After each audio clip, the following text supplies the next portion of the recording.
Hello and welcome to the opening show of our primetime series, What Would You Do? If you see something and you think it's wrong, do you step in or do you step away? What people say and what they do aren't always the same. That's why our hidden cameras are so revealing.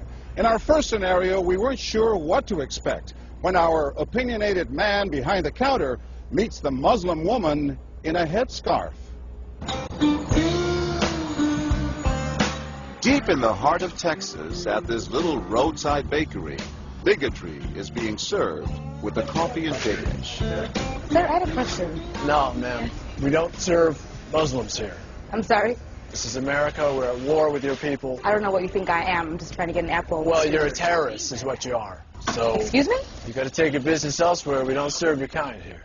The other customers at this bakery near Waco seem to hear everything, but they barely look at the Muslim woman, even when the language is tough to take. Get back on the camel and go back wherever you came from. Sir, I'm an American. I was born and raised in No, this you're not. country. Americans don't wear towels on their head.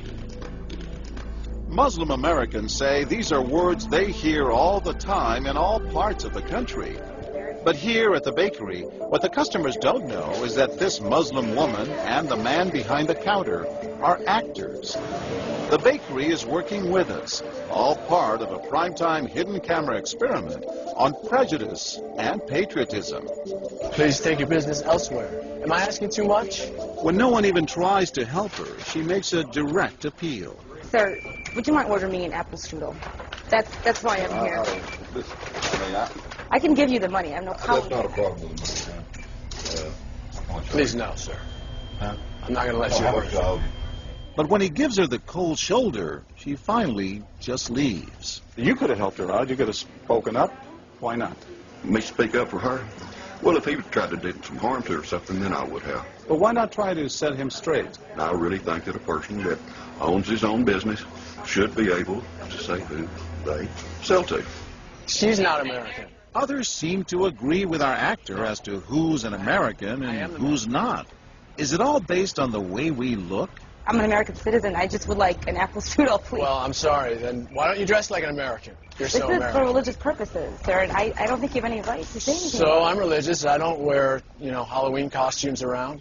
I mean, am I wrong here, sir? Not me. I run my business the way I want to run. That's right. Don't come in here without shoes and skirt on. This customer is adamant that the man behind the counter is doing the right thing. I'm ready for you.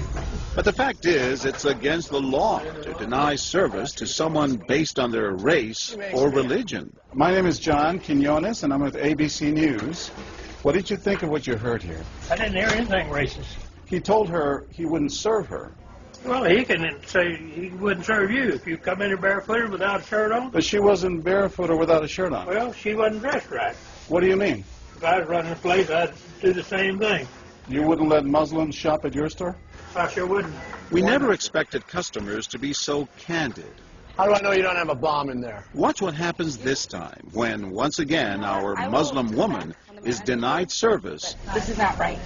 and again leaves. We reserve the right to not serve. That's right. Certain kind. That's right. That's, I appreciate saying that. I think that's the first time I've ever seen that. He not only commends the man behind the counter for his discriminatory behavior, but he gives him the thumbs up, not once, but twice, Good job. All right. as he leaves. Sir, can I talk to you, sir, for a second?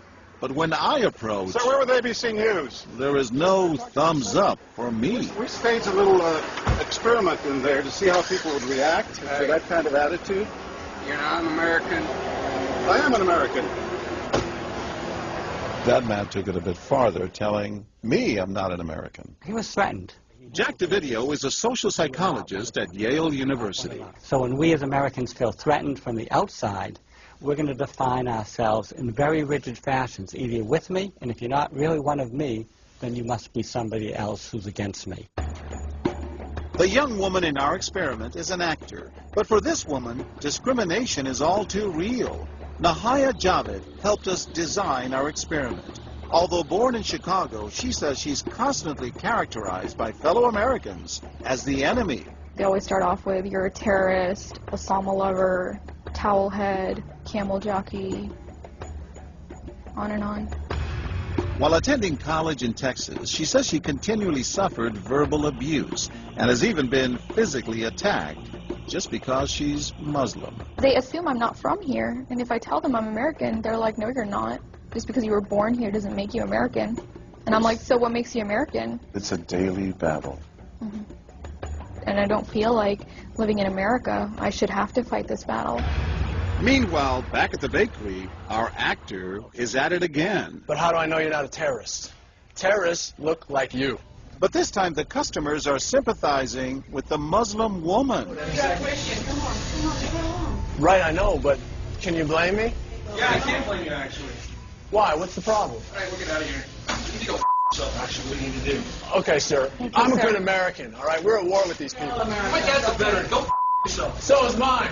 And he's not the only one who walks out in anger. You need to stop segregating against people. It's wrong. Excuse me? She's an American. No, like you're a bad American. Time and again, people speak out with their pocketbooks. You ordered a couple of customers, just so you know. But look what happens when this man threatens to leave. You're not a good American, sir. I believe I am a good American. My son just came back from serving in the Army for over a year in Iraq, and that has nothing to do with her rights. I understand that. Thank you, sir. And I hear what you're saying. But I can't believe you would be so discriminatory. I'm deeply offended by that. I'm sorry to offend you, sir, but I've got to live with myself. Seething, the man vows to fight back. I will let people know this. I've stopped here every time I come by this place, and I'll never stop here again. Why did folks get so upset? They saw an injustice. It's justice that binds us together. It's justice that makes us a society. Any threat to that kind of sense of justice and fairness undermines the entire system. You're really not going to serve her? No, I'm not. Perhaps that's why more customers are outraged by our actor's hateful behavior than approve of it. You're not dressed like an American. But no one is more persistent than these two young women who can't believe what they're hearing. Take your jihad, take it back out to the parking lot. Excuse me?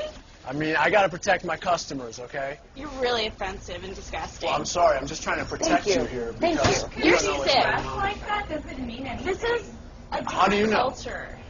These people are trying to kill Americans. Disgusting. It is my culture. So you're ready to serve me, but you're not ready to serve her. You're obviously dressed like an American. Big deal. She's Muslim. And unlike the others, they don't just leave in anger. They stand their ground. So you're going to regulate what people wear? Yes, because I believe the degree of... No, I'm not the manager. Can I speak to your manager? I'm John Quinones with ABC News. It's only when we catch up with our heroines that they finally let their guards down. I'm with my friend who's, Muslim, and it's, I've just seen how people treat them differently. And it really hurts me. Just watching them stand up for what they believe in touches Professor DeVideo. In a way, they defended America, and I was impressed by that, because they wanted this to be a just society, a just place, a just bakery. I'm John Quinones. And remember this man whose son served in Iraq? He's also moved to tears. Every person deserves to be treated with respect and dignity. No matter how In they're every dressed. situation, no matter how they're dressed. Never have we seen reactions so polarized, from a thumbs up for prejudice to an emphatic thumbs down. Go yourself. Two different Americas, both convinced they're patriotic. At the end of the day, 13 people stood up for the Muslim woman, while 6 sided with the clerk. But the majority of the bystanders, 22, did or said absolutely nothing. That's what's most frightening to Muslims like Nahaya, who was watching our experiment. In fact, so frightening that they often avoid going out by themselves. It's really sad because I'm old enough to be able to do things by myself. I shouldn't need a chaperone all the time. But that one time that I'm alone and something bad might happen, I'd rather be safe than sorry. Hi, I'm Nahaya. It's no wonder this young woman was so moved by the people who came forward to protect a stranger who just happens to be Muslim. Thank you so much for what you did, and I wish more people would do these types of things. And I do too. It would make my life a lot easier. God go with you.